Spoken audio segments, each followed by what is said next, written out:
Peace and greetings, you guys. What's good? It's your girl Naya here, bringing you another What's Up Weekly, where I say what's up with the astrology for the week ahead and what advice tarot has to help us navigate through it. This is going to be for Monday, June 4th to Sunday, June 10th. And we're going to jump right in. The beginning of the month, I know it's kind of like it's supposed to be for the week, but the beginning of the month, there's a lot more moon changes, which of course is every few days. The moon makes aspects to other planets, and she often changes signs roughly every 2 days. So I'm also using this as a catalyst so that you can learn as we go. Okay, so we start off the week with the moon in Aquarius. So Monday and Tuesday we have the moon in Aquarius, and Aquarius is, eccentric and humanitarian, tech savvy. This is one of those signs that when people think about it, they often maybe get it confused with a water sign, because the glyph looks like waves, but it is an air sign actually. And so you can think of those waves as sound waves. What does that mean? That means, and the moon's function is our inner selves, how we feel, our subconscious, our innermost feelings. So we might be feeling like changing things up, exploring new terrain, helping somebody else, right? The first couple of days. And then we have the moon on the 7th moving into Aries, on Tuesday it moves into Pisces. And so Pisces, we're really going to be tapping into our intuition. Perhaps dreams might be more prevalent during that time, and really allowing ourselves to kind of let go and really trust the intuition that's within us. Okay. Then on the 7th, we have the moon moving into Aries, and Aries is about self-sufficiency, self-preservation, the go-getter. It's we're moving from this kind of collective, submersive kind of energy, and kind of bringing it, by midweek we're bringing it back to self, and getting ourselves situated, getting ourselves centered in an energetic manner, exercising, being creative, and reassessing what is going to serve you best, looking out for yourself versus looking out for other people. And I'm not saying don't look out for other people, but I'm just saying we might have this, we might want to consider reassessing what's going on with ourselves.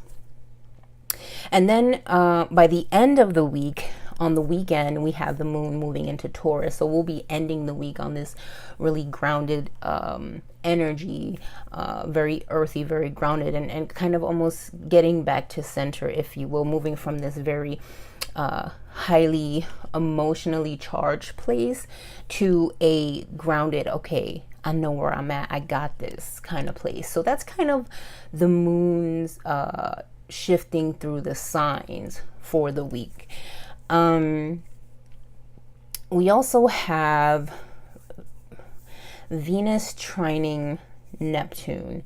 And so when we talk about aspects, we're talking about how the functions of ourselves, different facets of ourselves, are interacting. A trine is usually a very smooth, where energies are flowing, and Venus is how you receive love, right? This is how we're starting the week off. And Neptune is also very Piscean in nature. We're talking about imagination and dreams, and maybe even a little bit of daydreaminess, loving for the sake of love, and really wanting to explore that, But you know, this can be good. Let's talk about, you know, this easy energy. But Neptune is further out than Saturn. It's not restricted the way that anything within the bounds of Saturn is restricted. So these dreams and daydreams, we can get away can get away from us. It can, you know, we can be very much daydreamy all day and like thinking about the things that we love, the things that we want to do, which is a beautiful feeling. But if you have, you know, responsibilities and stuff, you know, we have to kind of assess that. What else do we have going on here? You know, and that's Monday's aspect. And then, on the 6th, Mercury squares Neptune. So here we are touching Neptune again. And so by the 6th, maybe there'll be some kind of interesting ways that you choose to communicate what it is that you're imagining, what it is that you've been feeling. You know, and a square aspect is usually tension. Maybe you might have a hard time expressing that energy, you know, like what you're thinking, what your imagination is. Like, for example, if you have a creative project, right? And this creative project, you might have the idea in your head, but you might not know how to put it into words, or you might not know how to draw it out into images. But you're thinking about how you're going to do it. You know, Mercury is the function of the intellect. It's the communication. It is very cerebral. It is about thinking and attention to details. And so you're thinking about the details, themes about paying attention to details for future projects, or anything that you want to create, you know, is going to be prevalent in the middle of the week. And I think that's interesting that also lands on a Wednesday, because Wednesdays are ruled by Mercury as well. So, you know, hash it out on a piece of paper, on your computer, however you like to function. Try to hash it out, because I think that these bigger ideals, these radical new ideas that you've been pondering on in the beginning of the week is gonna really want to come out in some way. So I would suggest keeping a piece of paper and a pen handy. So what I'm going to do is I'm just going to pull 3 cards just to kind of see what the tarot has to say about the week ahead. And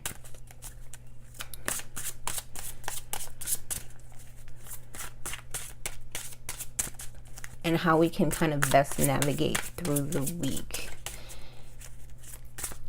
And even by the end of the week, Moon makes a conjunction to Uranus, which again is about these ideas. So you're gonna be, it'll move from your imagination into how you feel about it, after having worked it out and hashed it out in details.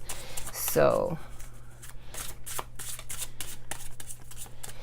and also during this week, the moon is waning. So we want to release this information, these downloads that we're getting, and put it onto paper, put it into thought, so that we don't forget it if we want to keep it, or we release that which we are thinking about, the waning moon there.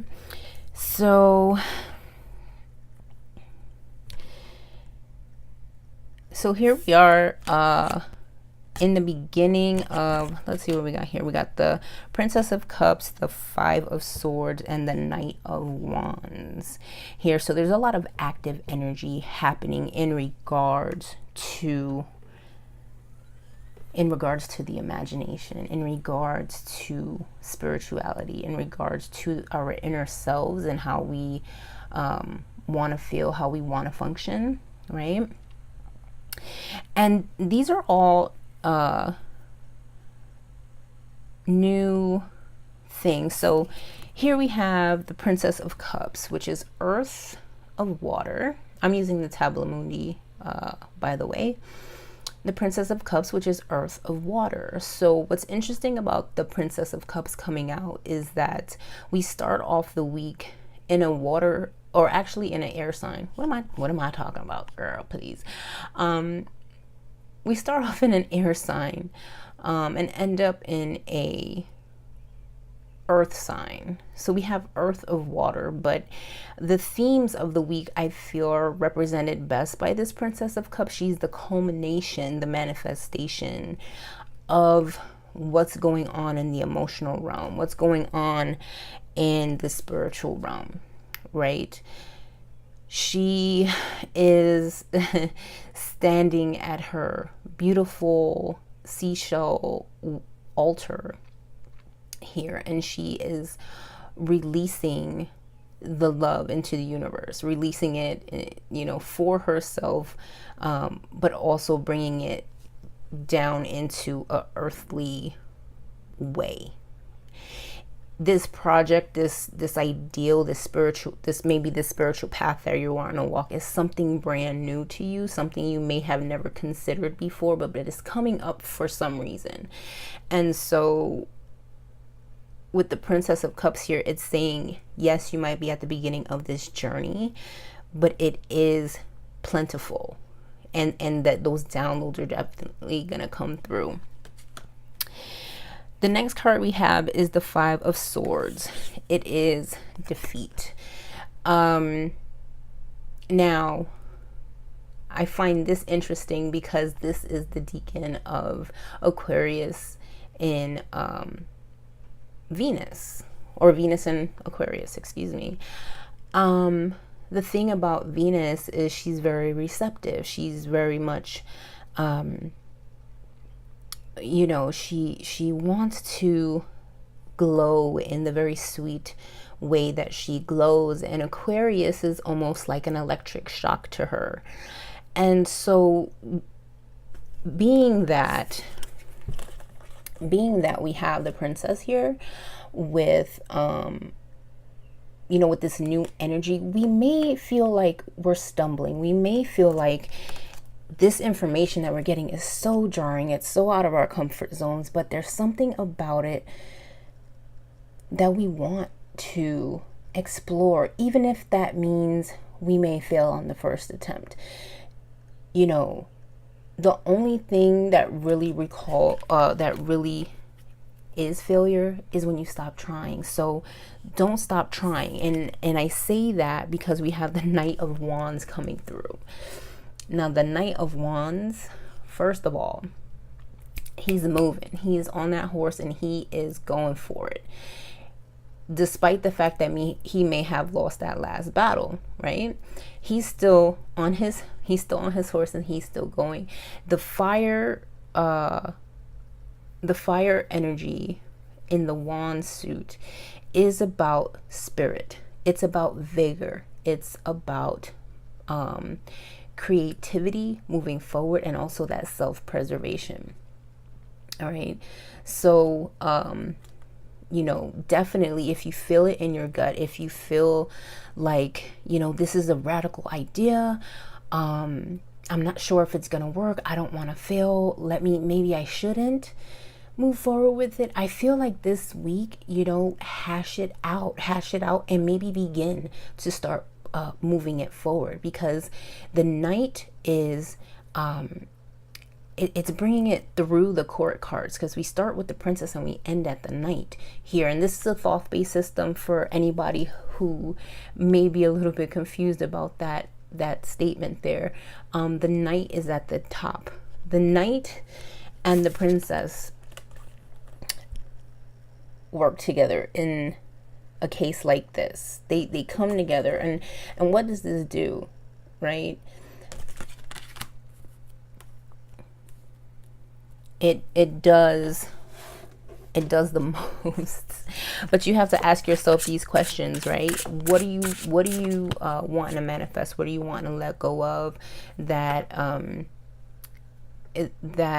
What do you want to release? It's not really what you want to let go of, but what is it that you want to release, that you're thinking about, that you're kind of like swooning over? There's something that's being swooned over, and if you're swooning over it, go for it. I mean, that's really the messages that I'm getting from the cards here.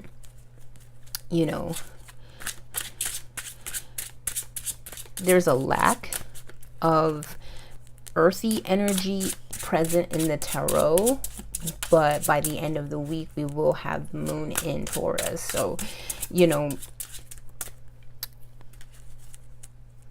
use your means about you to navigate through the week by trying to focus on what's going to keep you grounded through the process of brainstorming, through the process of wanting to manifest these ideas, because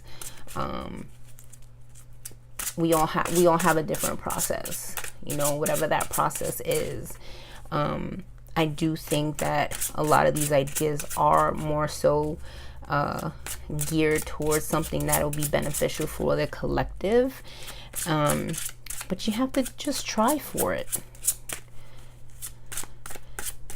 in whatever way that is too, because when, you know, when we say collective, it's like, what does that mean? You know, even if you're dealing with just your community, the energy that we put out ripples out, and we can affect way more people than we realize.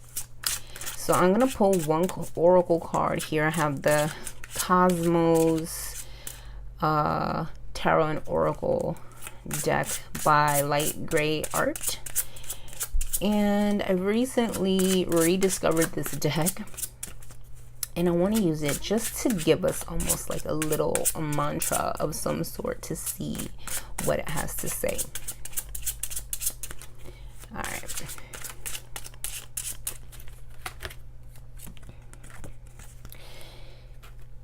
Extreme action for personal quest. I think that sums up very much what I feel like between the astrology and the tarot is revealing, you know, extreme action for a personal quest. Now, this deck is very unique in its system. So this is the Four of Earth, and I think it's beautiful. I think it's very reassuring that I pulled 4 cards and all 4 elements came out. But yes, we have to take action. I mean, that's even reinforcing this Knight of Wands here. We have to take action for this personal journey that we're on, that we feel is come into our consciousness. We are in Gemini season, so it is a really good time to work on writing it down, working on details, figuring out the baseline mechanics of what your personal quest requires of you. What does it require of you energetically? What does it require of you on spiritually, physically, mentally? You know, how can you manage your time to make time for it? Is it something that you're going to charge for? You know, work out the commerce part of that, which is mercurial in nature. So yes, so basically, I would just keep that in mind, that extreme action for a personal quest this week. I think that is a very driving force, that we can really take that and run with it. And, you know, we can weigh the pros and the cons here. But like I said, if we stop trying, if we just give up, you know, that's really where the failure is. If it's something that doesn't serve you, if you've been toying with a couple of different ideas, you know, you might want to put some of them on pause for now and focus on the one that speaks to you the loudest and really hash out those details. That's what I'm kind of like picking up from spirit here. So anyways, guys, thank you for taking the time to watch this. I hope this is helpful, illuminating, and insightful for you. And I will catch you next week on the next one. If you are interested in a video reading, I have that up on my website. That's www.nayathryce.com, NYATHRYCE, just how my channel is spelled. I do write dailies on my website, but I do post them to Instagram and on my Facebook page, which are also Naya Thryce, at Naya Thryce. So you can check the day to day, what's going on with the moon, what aspect she's making, and all of that stuff. I pair that with tarot cards, and I do a little tarot poem to go with it as a wrap up to the astrology. So, well, astrology. Listen to me. So so go ahead and check me out there. You can follow me there. I also mod a Facebook group called Fortune's Wheelhouse Academy. For those of you who listen to the Fortune Wheelhouse podcast, I'm very active there. And